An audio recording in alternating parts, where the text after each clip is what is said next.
place in North Carolina, okay? Every place where you get a driver's license, take a test or anything like that, they're going to give these voter ID law out for free.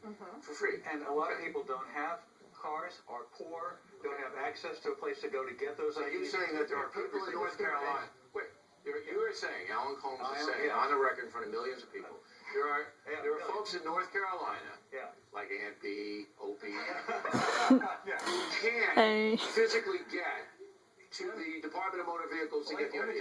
No. Is that what you're saying? They can't physically. Yes. Okay, then Colmes. No. You gotta take it step by step. No, I don't. The answer is that this is purposely done to stop Democratic voters, people likely to vote Democratic. No, that's true. No, it's not true. You can't prove it. Nobody can. I can't prove it. All right, so you're saying that some people in North Carolina can't get to the Department of Motor Vehicles. This narrows the amount of people. This narrows the amount of people who will be eligible to vote. It is number one. It is like a poll tax. If they couldn't get to the Department of Motor Vehicles, how could they get to the polls? Maybe not everybody can. How could they drive a car and the polls are open? But how do they get to the polls? Because the polls are open in your Oh my God. The motor vehicles. You can't. It's far. No, the state office. Purposely, the state put them far away. This is a purposeful attempt to stop. You can laugh all you want. It's absurd.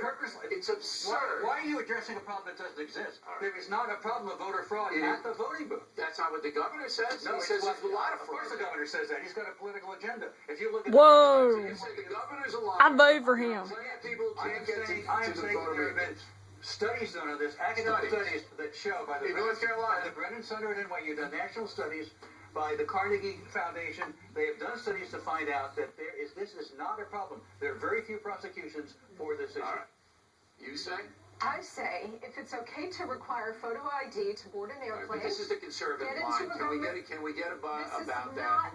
Yes, but if Let's if get it's beyond okay that. to require that, why is it not okay for the most sacred act of the republic, which is voting? All right, I'm going to play devil's advocate here. By that line of thinking, all right, some people don't go to buy cigarettes. Some people don't go on a plane.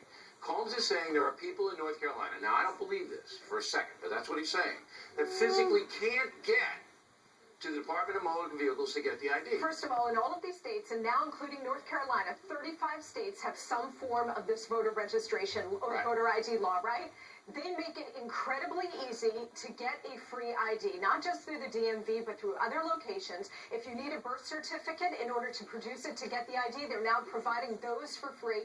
They're sending those There's nothing to you, right? onerous about this process whatsoever. So, Colmes, why then wouldn't the ACLU or the NAACP set up vans, just like they do for the voting precincts? The bigger issue is I'm going to stay on the photo ID issue. This is a crux. I don't know why they don't do that. I don't speak for them. I'm not running their organization. You and I are trying to solve the problem. Okay, let's. So they could set up vans like they do to take the people to the polls. That would they could take the people to the. Okay, that would be very nice. And it solves the problem. But why pass an unnecessary law to create that? Because the governor says there's fraud in his state and he wants to eliminate. I'd like to know how many pieces of fraud, how many examples of fraud, how many prosecutions successfully have been done. Oh, I'm sure it's here. 2000 I live here.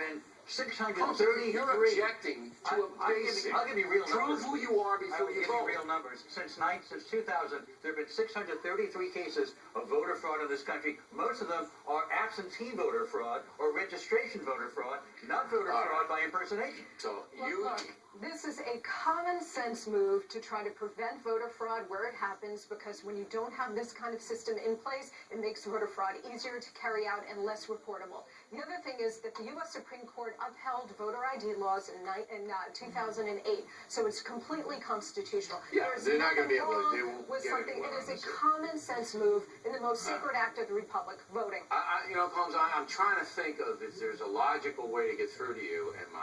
If you speak really slowly and use small words. I mean, just to show an ID when you go to vote. Yeah, I mean, it's simple. You have to show some kind of ID. I had to do it. I was alright with it. Yeah, so you can't have a phony for people who have disabilities, disabled people now, poorer people, often blacks, often Hispanics, often the young and the very old. You realize that is a problem for these people. Disenfranchisement. That's who we're targeting. Okay. All right, we heard everything. And you got a lot more time than she did tonight. I'm counting. We come right back. Is it legal?